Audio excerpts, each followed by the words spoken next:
E learning with Durgesh पर आप लोगों का हार्दिक अभिनंदन एवं स्वागत करते हैं। जैसा कि आप लोगों को पता है, हमारा जो टॉपिक चल रहा था प्रतिशत, जिस पर लास्ट वीडियो में हम लोगों ने डिस्कस किया था आयतन पर आधारित प्रश्न।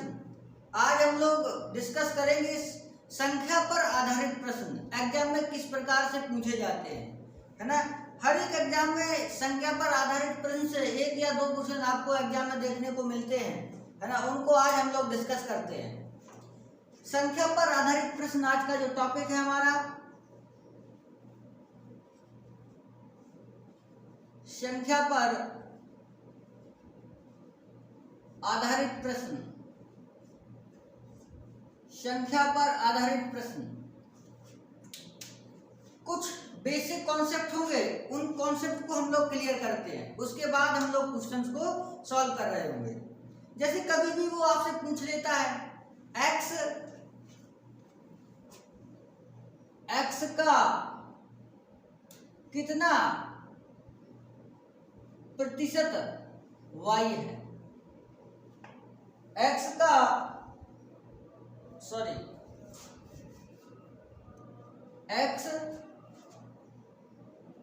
का y प्रतिशत कितना है, ऐसे पहला क्वेश्चन। x का y प्रतिशत कितना है, आपको यहां बताना होगा। सपोज x का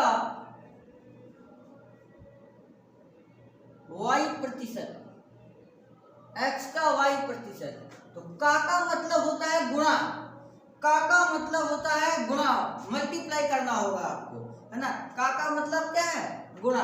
तो x इंटू वाई, आप परसेंट को हटाएंगे तो 1/100 हो जाता है ना। तो 1/100, तो आपको मिलेगा x इंटू वाई अपॉन 100, इतना प्रतिशत होगा। यही वो क्वेश्चन को बदल देता,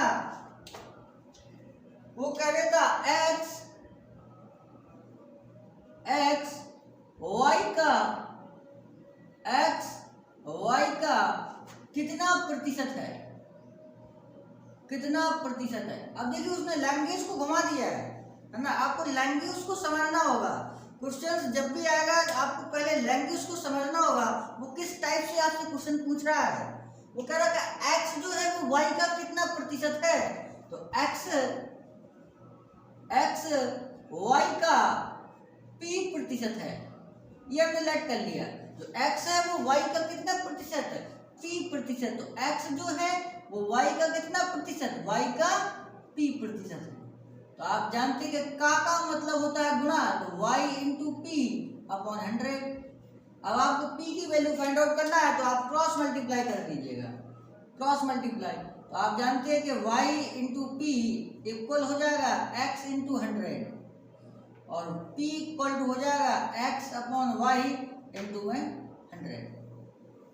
ये आपको वैल्यू पता चल गया, ठीक है।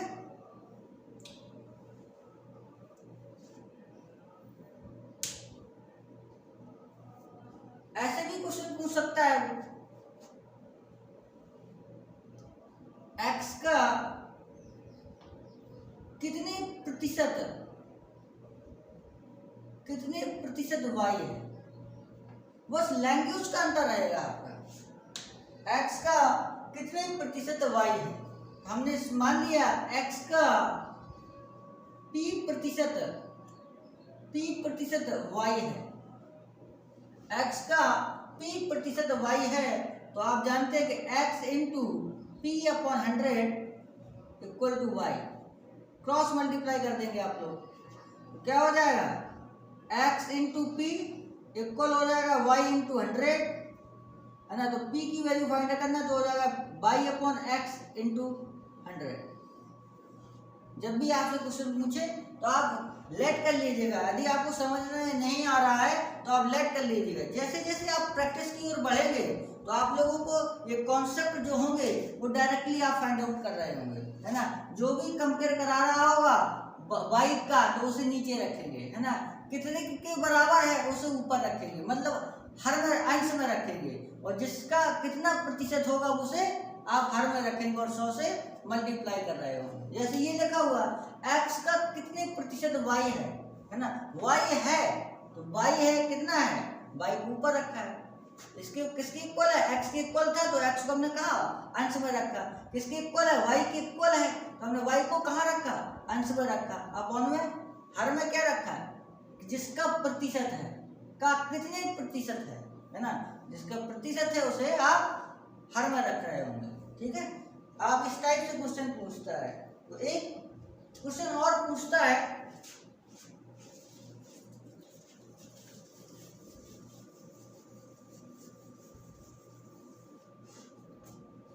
y प्रतिशत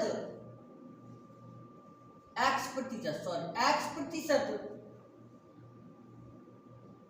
y प्रतिशत का कितने प्रतिशत है, कितने प्रतिशत है, इस टाइप से भी क्वेश्चन पूछ लेगा है ना। x का y प्रतिशत का, x जो है वो y प्रतिशत का कितने प्रतिशत है। मान लिया हमने कि x प्रतिशत y प्रतिशत का p प्रतिशत है, p प्रतिशत है तो x प्रतिशत है वो किसके इक्वल है, y प्रतिशत का p प्रतिशत है। तो x इंटू प्रतिशत को हटाएंगे अपॉन में 100 होगा इक्वल y अपॉन में प्रतिशत हटाएंगे तो अपॉन में क्या होगा 100 होगा इंटू का मतलब होता है गुणा, तो p प्रतिशत को हटाएंगे अपॉन 100, 100 से 100 ही कैंसिल हो गया है ना।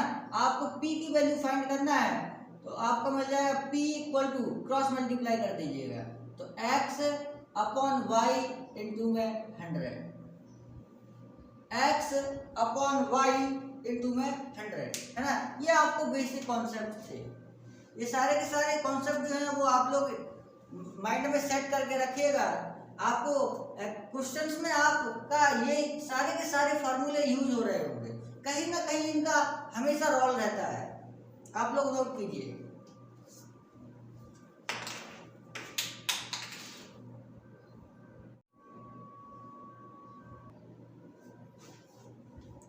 नेक्स्ट क्वेश्चन लिखा हुआ है, अभी हम लोगों ने बेसिक कॉन्सेप्ट को देखा, अब हम लोग क्वेश्चंस को सॉल्व कर रहे होंगे। जैसा कि आपको पहला क्वेश्चन स्क्रीन पर लिखा हुआ है, दो संख्याएं किसी तीसरी संख्या से क्रमशः 20% और 25% अधिक है, तो बताइए पहली संख्या दूसरी संख्या का कितने प्रतिशत है ना। ये संख्याओं पर आधारित प्रश्न है कि जो भी संख्या दे रखी होगी, कोई एक संख्या दे रखी होगी, किसी अन्य संख्या से कितने प्रतिशत अधिक या कमी होगी ये बता रहा होगा, फिर आपसे तीसरी संख्या से कंपेयर करा रहा होगा है ना। संख्याओं को कंपेयर कराने पर आधारित प्रश्न इस टाइप से आपके एग्जाम में वो पूछ लेता है। जैसे बोल रहा है कि दो संख्याएं हैं, दो संख्याएं सपोज 1 और 2, वो तीसरी संख्या से, एक अन्य संख्या भी है तीसरी संख्या है ना, से क्रमशः 20% मतलब 20% जो पहली संख्या है वो आपकी 20% अधिक है, और जो दूसरी संख्या है वो तीसरी संख्या से 25% अधिक है ना। इस टाइप के आपको क्वेश्चन एग्जाम में देखने को मिलते हैं। आप इस टाइप के क्वेश्चंस में हमेशा तीसरी संख्या को आप 100 मान लीजिएगा है ना। तीसरी जो संख्या है उसको आप 100 मान के चलिएगा। यदि आप x मानते हैं तो आपको थोड़ा सा लंबा प्रोसेस हो जाएगा है ना, लंबा प्रोसेस होगा, कैलकुलेशन में आपको दिक्कत होगी है ना। एग्जाम में हमेशा याद रखिएगा जो तीसरी संख्या होगी वो आपको 100 मानना है ना। लेट के लीजिए कि जो तीसरी संख्या है वो 100 है, तो पहली संख्या क्या है 20% अधिक है तीसरी से, तो है ना 100 का 20% कितना होगा, 100 का 20% 20 होगा, 100 में 20 ऐड करेंगे कितना हो जाएगा 120 है ना। तो पहली जो संख्या होगी वो हो जाएगी 120। फिर दूसरी संख्या क्या है, क्रमशः दूसरी संख्या क्या है 25% अधिक है, तीसरी संख्या से जो दूसरी संख्या है वो 25% अधिक है। तो 100 का 25% का मतलब होता है 25, और 100 में जब आप 25 को ऐड करेंगे तो कितना हो जाएगा 125 है ना। तो दूसरी संख्या है वो आपकी हो रही होगी 125। फिर कह रहा है बताइए पहली संख्या दूसरी संख्या का, देखिए दूसरी संख्या का से आधारित प्रश्न। अभी हम लोगों ने देखा था x का कितने प्रतिशत है ना, बोल रहा था पहली संख्या पहली संख्या दूसरी संख्या का कितने प्रतिशत है, आप लेट कर लीजिएगा। पहली संख्या दूसरी संख्या का p प्रतिशत है। कितना प्रतिशत है, p प्रतिशत है। तो जो पहली संख्या है फर्स्ट, वो क्या है, दूसरी संख्या का p प्रतिशत है। तो आपको पहली संख्या कितना दे रखा है, 120। दूसरी संख्या कितना है आपका, 125 इंटू का मतलब होता है गुणा p अपॉन 100। अब p की वैल्यू फाइंड करना है तो आपको क्रॉस मल्टीप्लाई कर दीजिएगा आपको, है ना। तो ये आपका बन जाएगा 125 इंटू p इक्वल हो जाएगा 125 इंटू p इक्वल हो जाएगा 120 इंटू 100। ठीक है, आप कैंसिल कर देंगे, 25 पंचे 125, 25 चौको 100। ठीक है, और p इक्वल टू ये 5 से फिर कैंसिल हो रहा होगा 120, 5 दूनी 10, 2 बचेगा होगा, 5 चौको 20। p इक्वल टू हो रहा होगा आपका 24 इंटू 4, p इक्वल टू हो जाएगा 4 चौको 16, 1 4 दूना 8 और 1 9, 96%। जो पहली संख्या है, पहली संख्या दूसरी संख्या का 96% है ना। दूसरी संख्या का कितने प्रतिशत है, 96% है ना। आप लोग नोट डाउन कीजिएगा।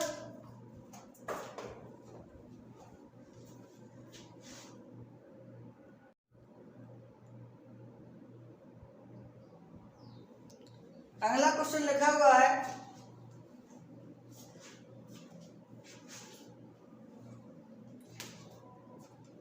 किसी संख्या के 60% का 3/5वां भाग 36 है तो वह संख्या है।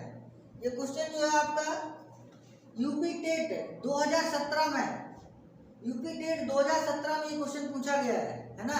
किसी संख्या के 60% का 3/5वां भाग 36 है तो वह संख्या है। आपको संख्या बतानी है। ऑप्शन नंबर ए दे रखा है आपको 100, बी दे रखा है 75, सी दे रखा है 80, डी दे रखा है 90, है ना। आपको संख्या बतानी है।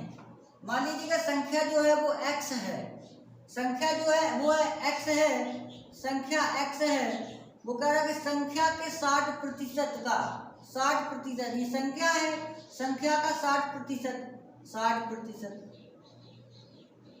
60% का मतलब क्या होगा, 60 60% का मतलब होता है 60/100, है ना। 100, एक जीरो से एक जीरो कैंसिल, ये हो जाएगा 3 दूनी 6, 2 से काट दिए, 5 दूना 10, आपका होगा 3/5, है ना। कितना हो रहा है, 3/5।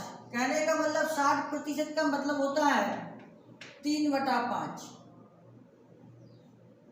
3/5। फिर आगे कह रहा था 60% का, ये तो 60% हो गया संख्या का, किसी संख्या के 60% का। अब 60% का, है ना, 60% का मतलब होता है 3/5, या आप लिख लीजिएगा 60/100 का 3/5वां भाग 3/5वां भाग 36 है, इक्वल टू 36, है ना। ये कह रहा है लैंग्वेज को। x इंटू 3/5 का मतलब होता है गुणा 3/5 इक्वल टू होगा आपका 36।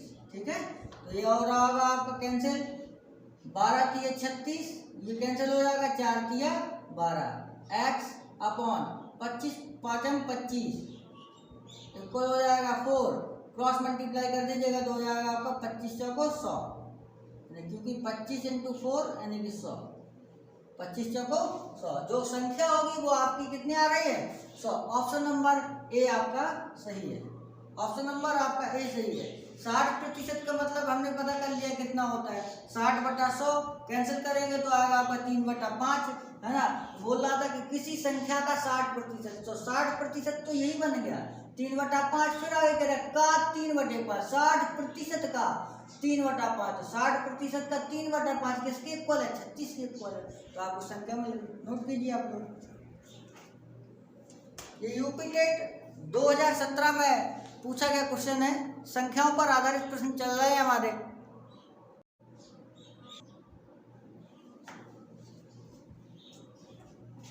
अगला क्वेश्चन लिखा हुआ है, अगर किसी संख्या का 16.2/3% इसी में जोड़ दिया जाए तो क्या होता है, 4950 बनता है। मतलब क्या, जो संख्या होती है वो 4950 बन जाती है। तो वास्तविक संख्या ज्ञात करना है। कोई भी संख्या आपको दे रखी है ना, उस संख्या का 16.2/3% उसी संख्या में जोड़ दिया जाए तो आपकी जो संख्या है वो 4950 बन जाती है। कहने का मतलब हुआ 4950 बन जाती है। तो आपको वास्तविक संख्या आपको बताना है। आपको हमेशा याद रखना होगा कि जो भी आपको परसेंटेज दिया रहेगा आपको फ्रैक्शन में आपको चेंज करना होगा। जो भी आप परसेंटेज दे रखा होगा आपको फ्रैक्शन में उसको चेंज करना होगा। जैसे आपको दे रखा है 16/2/3%, 16/2/3% आपको दे रखा है, आपको फ्रैक्शन में चेंज करना है। अब आपको मान लो फ्रैक्शन में बदलना नहीं आ रहा तो आप वीडियो को पहला वीडियो देखिएगा, है ना, वहां से आप लोगों को पता चलेगा। आपको आना चाहिए ये सारी बातें, परसेंट से फ्रैक्शन में कैसे चेंज करते हैं, फ्रैक्शन से परसेंट में कैसे चेंज करते हैं, ये सारे के सारे टॉपिक्स जो हम लोगों ने पहले और सेकंड वीडियो में हम लोगों ने डिस्कस किया हुआ है। आप जाकर पहला वीडियो देखें, उसमें देखें कि फ्रैक्शन से परसेंट में कैसे चेंज करते हैं या परसेंट को फ्रैक्शन में कैसे चेंज करते हैं। आपको ये आना चाहिए एटलीस्ट, है ना।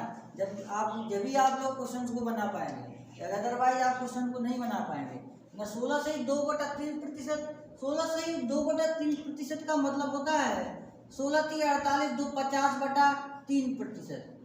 सिंपल सा हम चेंज कर रहे हैं। प्रतिशत को हटाएंगे तो आप कितना हो जाता है, 100 से भाग चला जाएगा। प्रतिशत का मतलब होता है, परसेंट का साइन हटाएंगे तो 1/100 होता है। ये हो गया आपका 50 गुना 100, यानी कि 3 दूनी 6, 1/6।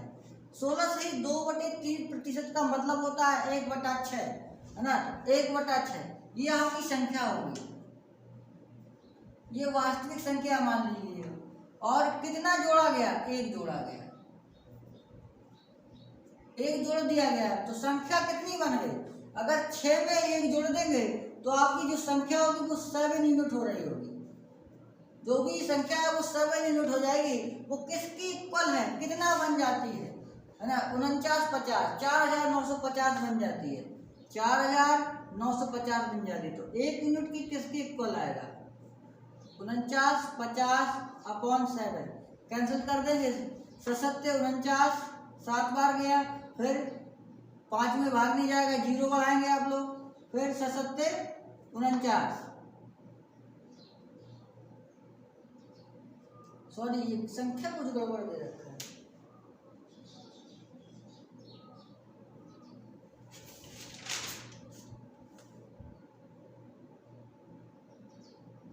सॉरी, यहाँ पर आपको दे रखा है 56,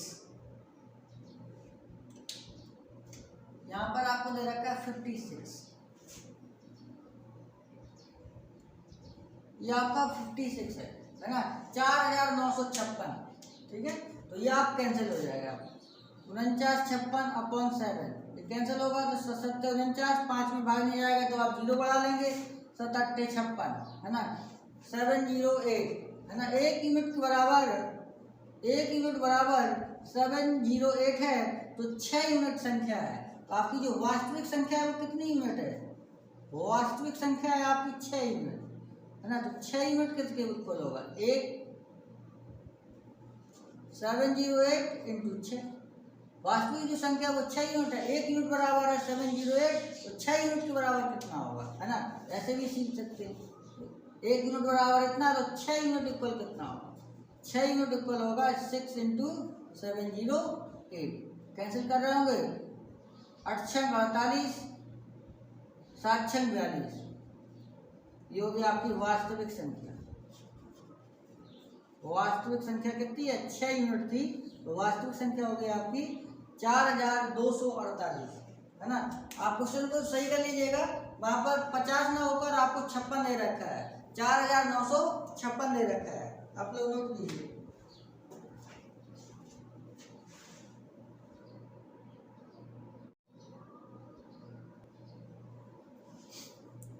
अगला क्वेश्चन लिखा हुआ है जिसमें 6 से 2/3% को है ना, घटाया जा रहा है। अगर कोई संख्या है अभी उसमें जोड़ा गया था, आप घटा रहे हैं, है ना, कि अगर किसी संख्या में 6 सही 2/3% इसी से घटा दिया जाए, अगर किसी संख्या का 6 सही 2/3% इसी से घटा दिया जाए तो आपकी जो संख्या है वो 5670 बन जाती है ना, 5670 बन जाती है। तो आपको वास्तविक संख्या ज्ञात करनी है। 6 सही 2/3% का मतलब होता है 36 18 2 20, 36 18 2 20 बटा 3%। ठीक है, आप परसेंट का साइन हटाएंगे तो आपको मिलेगा 20/3 × 100, 20/100, ये हो जाएगा आपका 1/5 दिया 15, है ना। 6 सही 2/3% का मतलब होता है 1/15। अब वो कह रहा है ये आपकी ओरिजिनल संख्या होगी 15 यूनिट, है ना, आपकी जो वास्तविक संख्या है वो है 15 यूनिट। कितने यूनिट घटा दिया गया है? 1 यूनिट, 1 यूनिट घटा दिया गया है तो कितने यूनिट बचा? तो आपका बचा 14 यूनिट। जो 14 यूनिट है वो किसकी इक्वल बन जाता है? 56 70 की। तो आपका 1 यूनिट इक्वल टू कितना हो जाएगा? 1 यूनिट इक्वल हो जाएगा 56 70 बटा में 14। आप कैंसिल कर दीजिएगा, 14 चौको 56, 4 बार कैंसिल हुआ, 7 में कैंसिल होगा नहीं तो आप 0 बढ़ा लेंगे, 14 25 70, 405। 1 यूनिट इक्वल टू होगा 405। तो आपको वास्तविक जो संख्या आती है वो है 15 यूनिट। 15 यूनिट इक्वल टू कितना हो जाएगा? 15 × 405 गुणा कर लीजिएगा, 15 × 1 75, 15 × 1 75 और 0 में नहीं आएगा तो हमने 7 लिख दिया, है ना, सीधा लिख दिया 75, 15 चौको 60। तो आपकी जो वास्तविक संख्या है वो आई आपकी 6075। तो वास्तविक संख्या है वो आई आपकी 6075। नोट कीजिए आप लोग।